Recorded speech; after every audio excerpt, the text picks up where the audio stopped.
British সাম্রাজ্যবাদ বিরোধী লড়াইয়ে কাকুরি ষড়যন্ত্র মামলায় শহীদ হওয়া বিপ্লবীদের প্রতি শ্রদ্ধা জ্ঞাপন অনুষ্ঠানের আয়োজন করা হয় ডিওয়াইএফআই এর পক্ষ থেকে ছাত্র যুব ভবনে। উপস্থিত ছিলেন ডিওয়াইএফআই এর সকল কর্মীবৃন্দরা।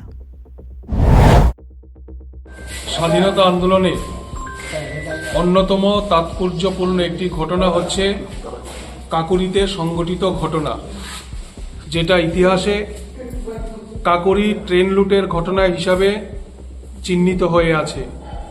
আমরা সকলেই জানি যে ব্রিটিশ বিরোধী লড়াইকে শক্তিশালী এবং বেগবান করতে তৎকালীন সময়ে ভারতীয় বিপ্লবীদের প্রয়োজন ছিল অস্ত্র এবং গোলাবারুদ।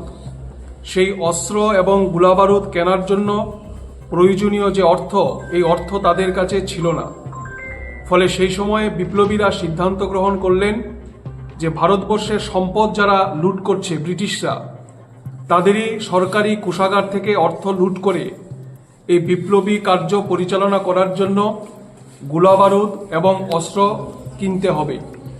তারই পরিপ্রেক্ষিতে আমরা জানি যে লখনৌ শহরের কাছে এই কাকুরি রেল স্টেশনে একটি ট্রেন লুটের ঘটনা সংঘটিত হয়। ব্রিটিশদের কোষাগার থেকে ভারতবর্ষের বিপ্লবীরা যারা হিন্দুস্তান রিপাবলিকান অ্যাসোসিয়েশনের সদস্য ছিলেন, তারা এই ট্রেন লুটের ঘটনা সংঘটিত করে। এই ঘটনার পরবর্তী সময়ে ব্রিটিশ পুলিশ বাহিনী 40 জন বিপ্লবীকে গ্রেপ্তার করেন। তাদের মধ্যে থেকে 4 জন বিপ্লবীকে আজকের দিনে 19শে ডিসেম্বর 1927 সালে তাদেরকে ফাঁসি কাস্টে ঝুলানো হয়।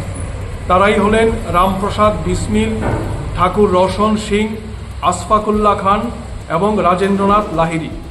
এই ঘটনার মধ্য দিয়ে এটা প্রমাণিত হচ্ছে যে ভারতবর্ষের স্বাধীনতা আন্দোলনে কোনো জাত, ধর্ম, বর্ণ ছিল না।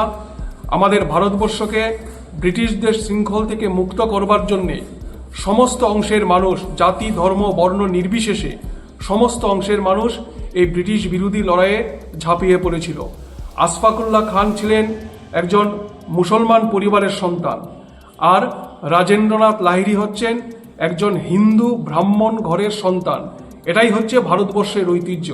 আমরা যে স্বপ্ন দেখি পরাধীন ভারতবর্ষ একটা বৈচিত্র্যের মধ্যে ঐক্যের ভারতবর্ষ হিসাবে তৈরি হবে, এটাই ছিল তৎকালীন সময়ে যারা ব্রিটিশ বিরোধী লড়াইয়ের সৈন্য, তাদের স্বপ্ন। এই স্বপ্ন নিয়ে আজও আমরা গোটা ভারতবর্ষ জুড়ে ধর্মনিরপেক্ষতার যে আদর্শ, সাম্প্রদায়িকতা মুক্ত যে ভারতবর্ষ, এই ভারতবর্ষের স্বপ্ন আমরা দেখছি। যদিও আজকের সময়ে দাঁড়িয়ে এই সাম্প্রদায়িকতার বিষাক্ত বাতাবরণে আমাদের ভারতবর্ষকে বিষাক্ত করে তুলবার চেষ্টা করা হচ্ছে।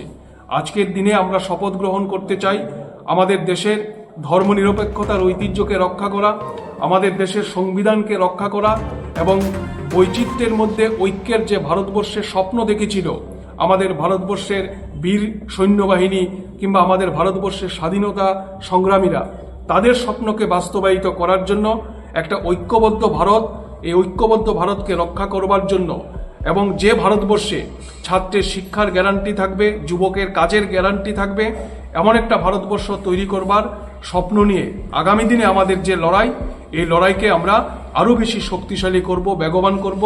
এই শপথ আজকে আমরা এই দিনটিতে গ্রহণ করতে চাই এবং কাকুরি ষড়যন্ত্র মামলায় যারা শহীদের মৃত্যুবরণ করেছে তাদের সকলকে আমরা ডিওয়াইএফআই এর পক্ষ থেকে গভীর শ্রদ্ধা নিবেদন করছি।